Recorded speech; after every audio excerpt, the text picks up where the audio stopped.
Good day, I am Merus Malago from BL Generalist, second year, and today I will going to discuss about the distance learning modality. So what is distance learning modality? This refers to a learning delivery modality where learning takes place between teacher and the learners who are geographically remote from each other during instruction. This modality has three types: modular distance learning or MDL, online distance learning ODL, and TV radio-based instruction. So, distance learning is the current situation that we have right now, where some students ay nag-online class, while some others have their limited classes. So, from the modular, we experienced modular from our first year, and it was hard because we didn't able to have the a communication with the teachers, and we have the own learnings through modules. Next, what is modular distance learning? So it involves individualized instruction that allows learners to use self-learning modules in print or digital format, electronic copy, whichever is applicable in the context of the learning, and other learning resources like learners' materials, textbook, activity sheets, study guides, and other study materials. Learners access electronic copies of learning materials on a computer, tablet, PC, or smartphone. CDs, DVDs, USB storage, and computer-based application can all be used to deliver e-learning materials, including offline e-books. The teacher takes responsibility of monitoring the progress of the learners. The learners may ask assistance from the teacher via email, telephone, text, message, instant messaging, etc. Where possible, the teacher shall do home visits to learners needing remediation or assistance. Any member of the family or other stakeholder in the committee needs to serve as a para-teacher. So, ang modular learnings, ito yung situation natin way back in first year, kung saan nagbibigay lang ng instructional, nagbibigay lamang ng mga modules kung saan tayo nagsasagot or mga activity sheets, at kailangan natin itong ipasa sa araw na deadline nito. So, pwede tayong maka-download ng mga learning materials gamit yung mga smartphone, mga computer, or other electronic devices. Kagaya ng sa atin, sa DCC, we use DCC VLE kung saan naka-upload yung mga concept digest na ida-download na lang natin para doon tayo magkuha ng mga answers na sinasagot natin. So, the learner may ask from the teacher via email. So, ang mga learners, if ever na meron silang mga lessons na hindi maintindihan, they can ask their teacher through email, or they text it or message them so that the teacher will recognize them, and they will have a assistance from them. So even the family, they can serve as a para teachers where they can also help their learners to have a proper learning at home. Type, modality, approach, strategy. Learning is the form of individualized instruction that allows learners to use self-learning modules in print or digital format, electronic copy, whichever. So that is the modular learning, modular distance learning. So now this is the suggested platforms, resources, mechanisms. The use of virtual classroom, plus Google Classroom, Edmodo, Schoology, the use of web, enhanced learning activities, free access to OERs, open educational resources, access to LR portals, access to DepEd Kumaso. These are some of the resources that we can have or we can apply in learnings in our learning. So we can open this applications or websites. So next we have the homeschooling. So this is an alternative delivery mode ADM that aims to provide learners with access to quality basic education through a home-based environment to be facilitated by qualified parents, guardians, or tutors who have undergone relevant training. It allows families to educate according to their personal faith, philosophy, and values, and to adjust learning schedules around family schedules and circumstances. However, there remain several issues in its implementation, including the supervision of licensed teacher and alignments with the curriculum. So, homeschooling, it's para sa ako is parehalagya po niya sa modular, which is sa bahay lang yung ginagawa yung mga learners, yung mga learners yung mga activities. So sa homeschooling is ang home-based environment to be facilitated by qualified persons. So the parents are the parents, guardians, or they have tutors or sino sa pwedeng mag-guide sa learners para makuha yung tamang learnings na kailangan nila. So pag homeschooling ka, you can adjust your learning schedules around family schedules and circumstances. So hindi tayo magkakaroon ng like sa school kailangan pag deadline na, you can pass it deadline talaga, and pag homeschooling ka lang, you can adjust your time. You can manage your time with adjustment.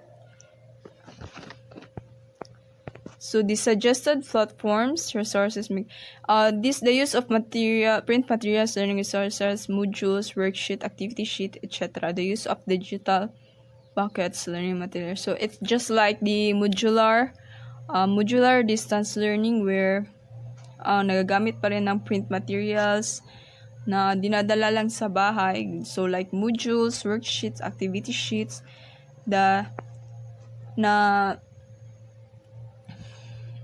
ginagamit ng estudyante. So ang naiiba lang sa homeschooling is they have their personal tutors who guide them and that provide their learnings so that the student won't behind in the class. So these are my visual aids.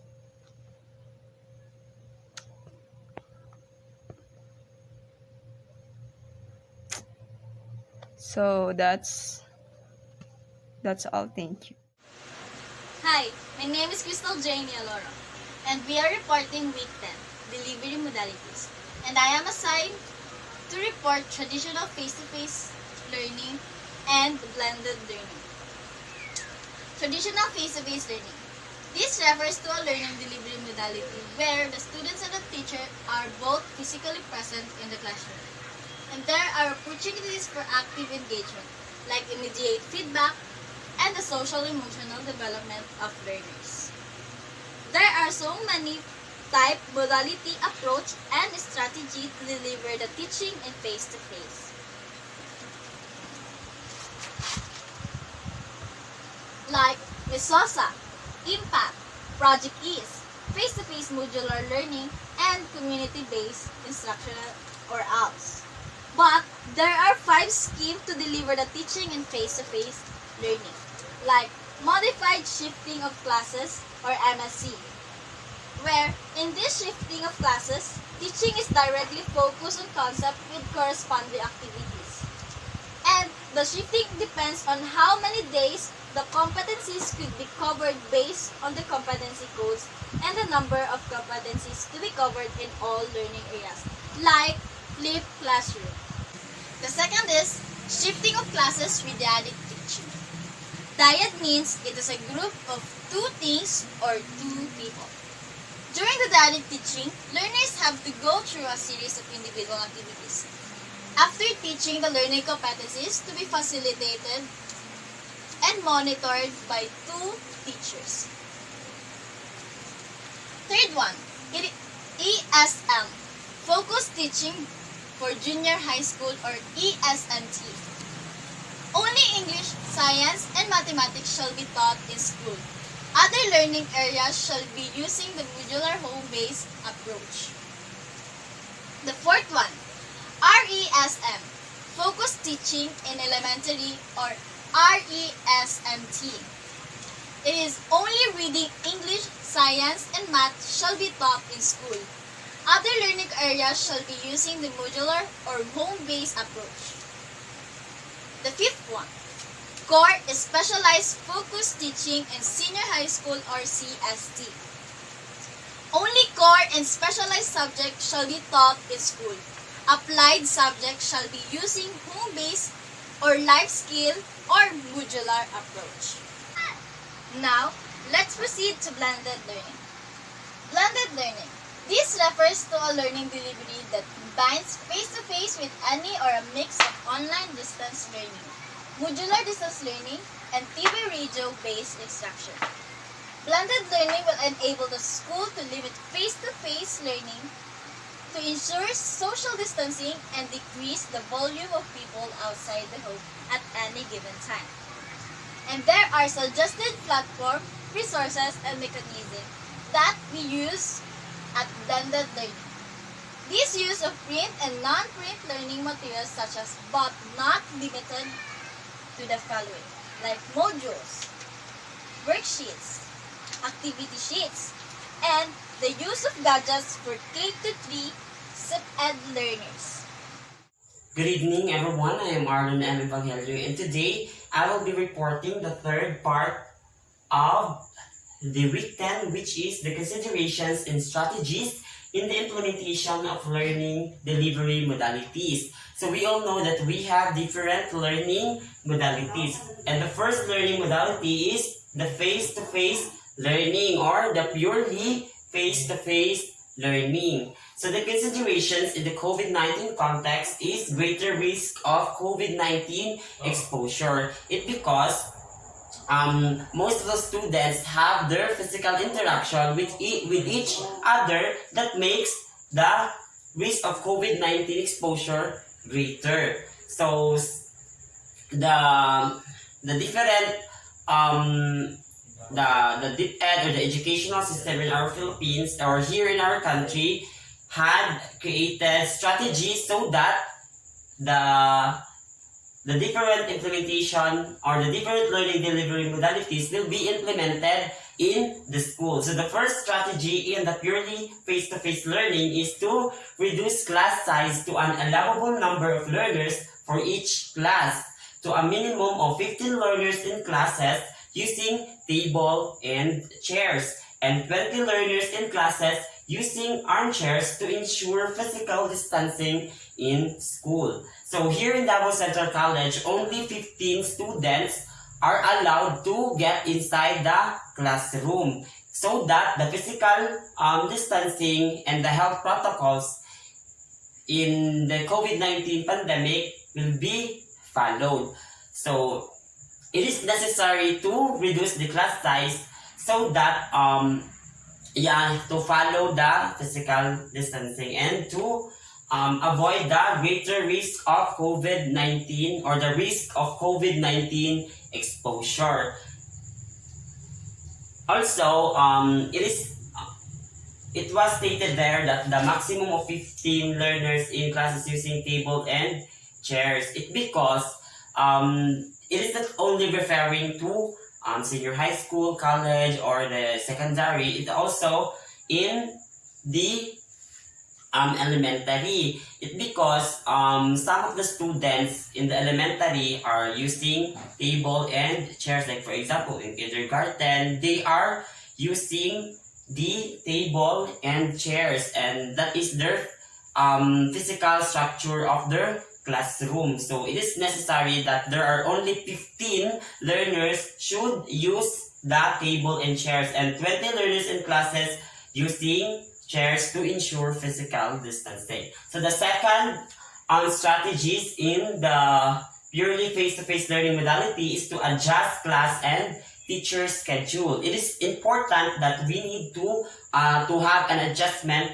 in our schedule in class and of course to the teacher so that the learners will be makater yung mga learners because today in the midst of pandemic, yeah, we have only limited time, so we need to adjust our class and teacher schedules. Unlike in yung wala pang pandemic, di ba?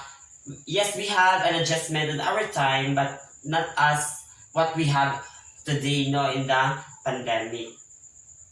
Here in Davao Central College, yeah, we have an adjustment in time, and of course the schedules wherein the face-to-face are, like for example, in BSED major in science, we are allowed only to go to school every Monday, Tuesday, and Wednesday, and the time also is being scheduled. So that is the second strategy. And the third one is to provide additional school buildings and makeshift classrooms for additional learning space. Yes, it is important to have an additional school building since the only students who are allowed to get inside the classroom are limited. Like for example, 15 learners in classes using table and chairs. So it is necessary that that the school should provide additional school buildings and classrooms para ma-accommodate lahat ng mga learners. And to have makeshift classrooms for additional learning space. So in our here in Davao Central College, yeah, we have our shifting of classes or shifting of classroom wherein in our major or the major in science we have we have designated classroom and in every subject. Like for example, in our chemistry, we use the chemistry laboratory so that we can have space and para magamit po itong mga classroom nga magamit siya and ma-accommodate ang mga learners. And the fourth is to request for the use of other community spaces. Yes, it is important so that as what I have said before, para ma-accommodate lahat ng mga learners. So here in Davao Central College, we are using the canteen, the gym, so that ma-follow na to ang mga physical distancing and of course the health protocols during the pandemic. So the next one is assign educational program supervisors to facilitate learning in monograde or multi-grade for additional personnel needed in some schools. So here in Davao Central College, we have our program head in Cell Department, si Sir Bungka, to facilitate learning in monograde and multi-grade. So that are the strategies. Now we have also the additional strategies in the second visual page. Also, the second consideration in the COVID-19 context is primary option for learners with disabilities whose conditions require face-to-face delivery. It is very important that the learners with disability can have the face-to-face learning modalities because we are aware naman that most of them need nila yung mag face to face kasi doon sila nakaka-learn. Di mo sila maka-learn through physical interaction, like they conduct drawing, color, mao man jud na ang mga ginabuhat sa mga learners with disability, and they really need to have face-to-face delivery para maka-learn jud sila, no. And also dili mo sila maka-utilize sa mga technology due to their disabilities. So that's how important for them the face-to-face learning modality.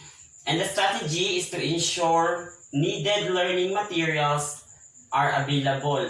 So, kinahanglan nga ma-ensure ang mga learning materials, like for example, books, audio-based materials, mga videos, created videos, so that the learners could learn and also acquire knowledge. So it's important that we need to prepare the learning materials. Dapat na dito may ipakita sa ilahang learning materials kay para po maka-learn po sila, no. And the next modality is the distance learning. So the consideration, the context COVID-19 is lesser risk of COVID-19. So in distance learning, lesser jud ang risk of COVID-19 exposure. It because panagsara man sila mag-adto sa school, and most of the students who are choosing distance learning is naradin sila sa balay, and or either ang uban na sa school or kanang dili kanang gamay ra ang mga students like nasa school, and most especially mga estudyante is more on sa balay yun sila nag eskwela like modular, di ba? What we have last year we're in modular ta, and we are using the distance learning. And the second one is area's location is moderate to high risk. So, ang location sa area is nalang siya sa moderate to high risk. It because kanang panagsa na naman ang mga students nga mag-ato sa school. Like for example, during my first year na kanang based on my observation, ang mga students is maka-ato na silang school if they magpasa sila og ilahang modules, mga requirements, performances. So, ang location sa usa ka school is nakalagay siya sa moderate to high risk. Like mahimo siya high risk, like for example, like magpasa og module because daghan magog students, so dili jud nato ma-follow ang ang physical distancing. That makes the location in high risk. And the third one is if some learners opt for this learning delivery modalities, class size in school is reduced, so physical distancing is easier to implement on campus. So if some students are choosing this learning or the distance learning modality, so the class size in school is ma-reduced due siya because gamay na lang man ang mag-ato sa school, diba? And of course, the physical distancing or the health protocols can be easily implemented on campus. Dahil siya ma-follow it because gamay na naman ang students nga naa sa school. So the strategies or the first strategies in distance learning is provide SLMS to learner in their appropriate format. So since there are some students who opt to choose the distance learning, so we need to provide mga learning materials to our learner, and dapat di lang kayo mag-provide ng learning materials lang, dapat we have to ensure that na inappropriate format po siya kay para dali ra masabtan ni students, no, dali ra niya catch up or dali ra niya masabtan kung dili siya malibo pag naka-appropriate format po siya. Also, dili magud dapat appropriate format po siya because si students cannot ask question directly sa teacher. It because naraman siya sa either sa iyang balay, no, if nag-use siya of distance learning. So dapat appropriate format din siya.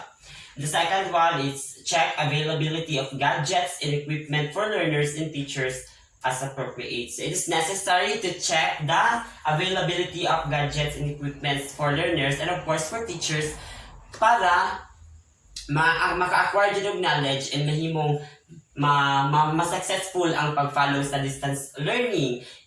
Kung dili man good available ang gadget, so how could we use the distance learning if dili siya available, di ba? Kay sa di ba, diri sa Davao Central College, we have the BLE, wherein our learning materials, ito siya gina-upload or mga concept digest, and ato lang siya gina-view or gina-download. So, it is important that we have the gadgets and equipments, not just only for our learners, but also for a teachers. Kay there are the one man nga upload dito og mga videos, mga activities. So, it is necessary to check the availability of gadgets and equipments. So the next one is provide load allowance and traveling expenses for teachers who provide assistance and remediation, subject to availability of funds and applicable rules and regulations. So it's necessary that the school should provide load allowance and traveling expenses for those teachers. Kay dili man sagot ni teachers ang iyahang load kay para makaklase siya. So it is necessary that the school should provide load allowance in this kind of learning deliveries. In this kind of learning modality. So, the next one is require teachers to prepare learning plans, home learning tasks for learners, and individuals monitoring plan for learners. Yes, it is important that the teacher should prepare learning material plans kay para ma-record niya kung si learner ba, si student ba is na-learn did ba siya, naka-learn ba siya or wala in this kind of modality. And para po ma-monitor ni teacher ang pag-eskwela ni learner, like kinahanglan ba niyang nakasabot did ba si learner, kinahanglan po nga naatay ka ng mga learning tasks for learners. Like for example, dito sa Davao Central College, the teachers are uploading their performance tasks in our BLE, and kita magbasa ta dito, and of course ato ang buhaton kung unsa ang mga learning tasks ni teachers for the learners. And pinaagian na, mahibalaan na to nga kung nakasabot yun ba si learners sa kaninga kind of learning modality.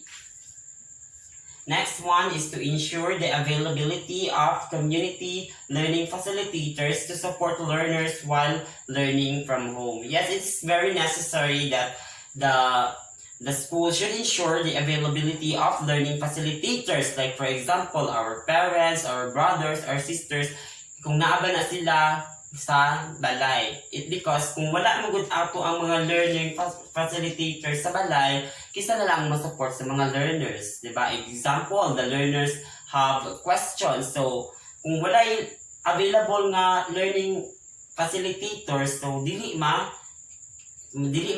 matubag iyahang mga pangutana, and dili pud matabangan si learner kung sa iyahang mga pagbuhaton kay, diba? Like for example, the elementary, they need the guidance of their parents, of their guardian, diba? Kinahanglan jud nila nga naay learning facilitator sa ilang panimalay kay para makasabot sila kung unsa ilang basa or unsa ilang mga buhaton. So it's necessary na in this kind of modality, we need to ensure the availability of community learning facilitators para masuportahan and matabangan ang learner sa kaninga modality.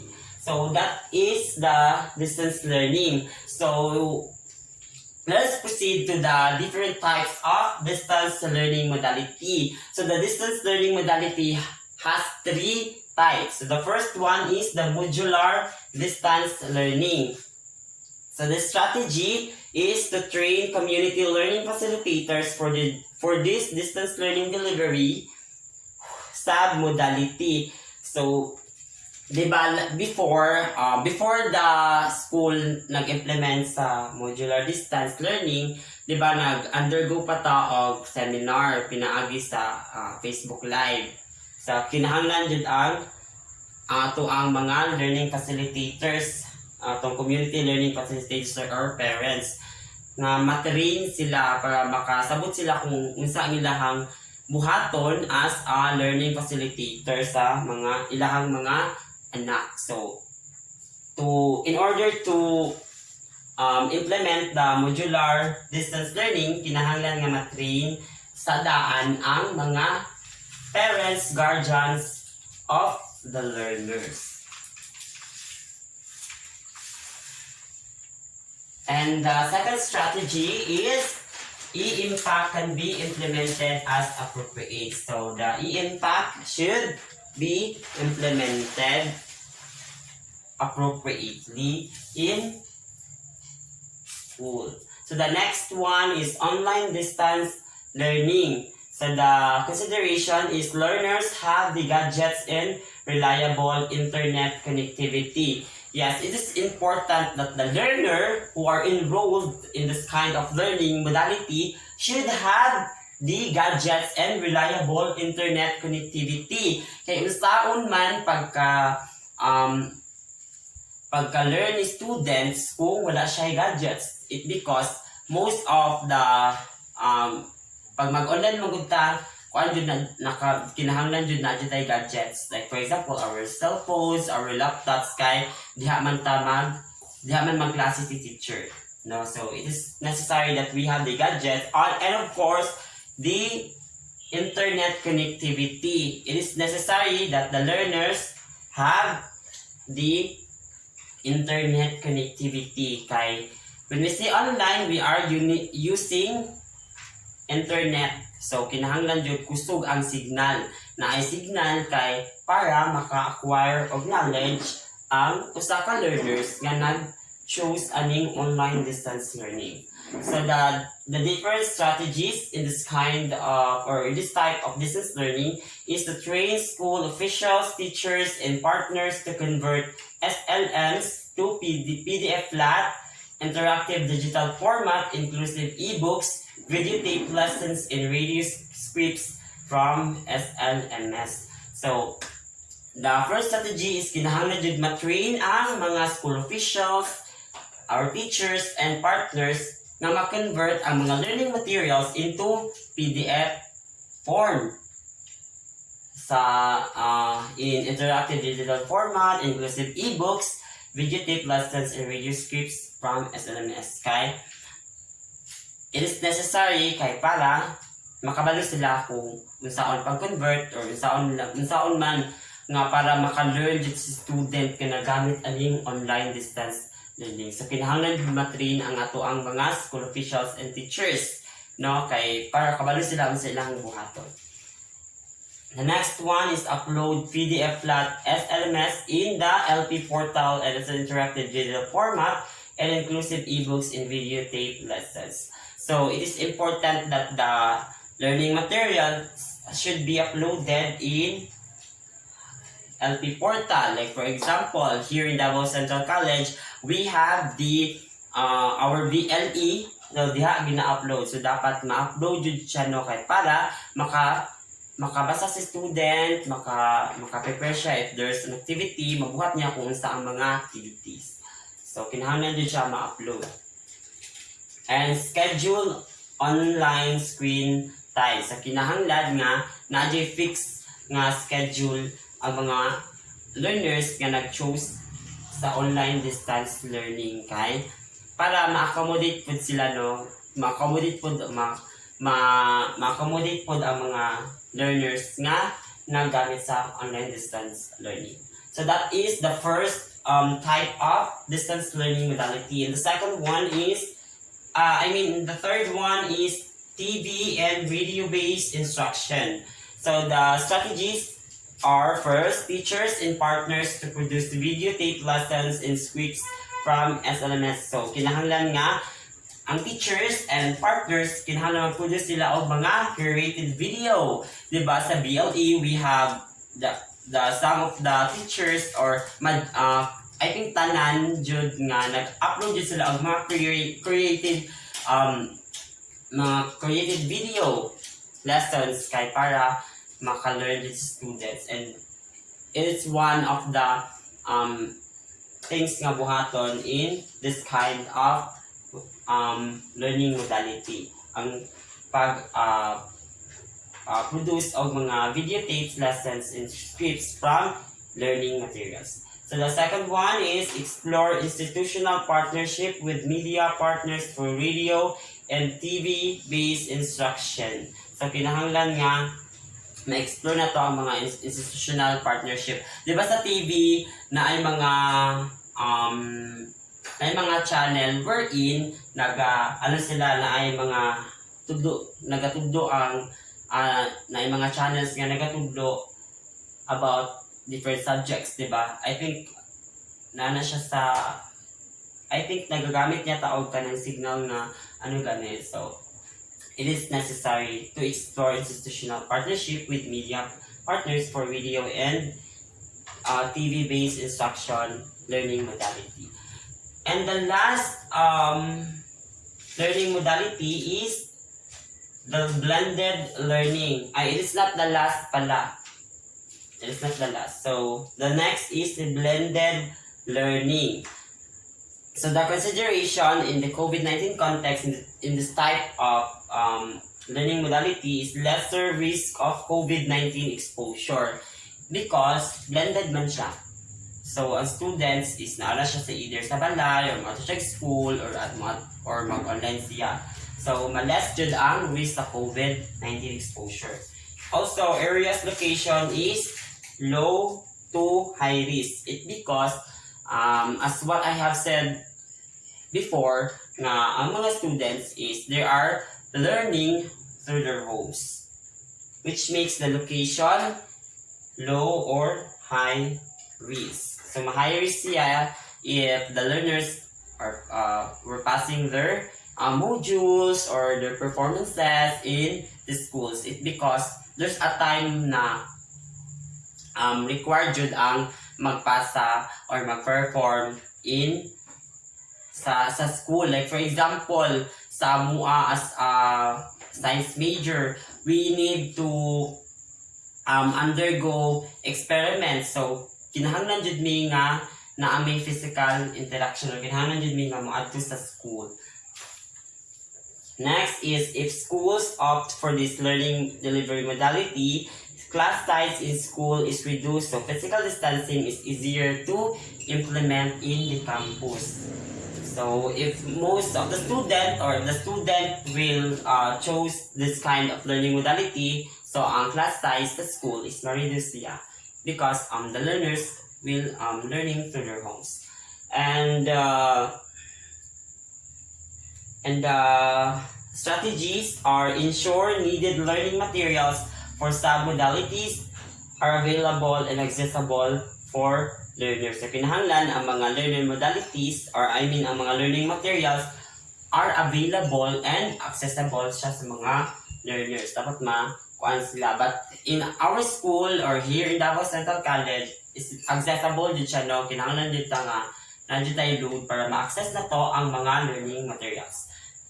Next is check availability of gadgets and equipment for learners and teachers as appropriate.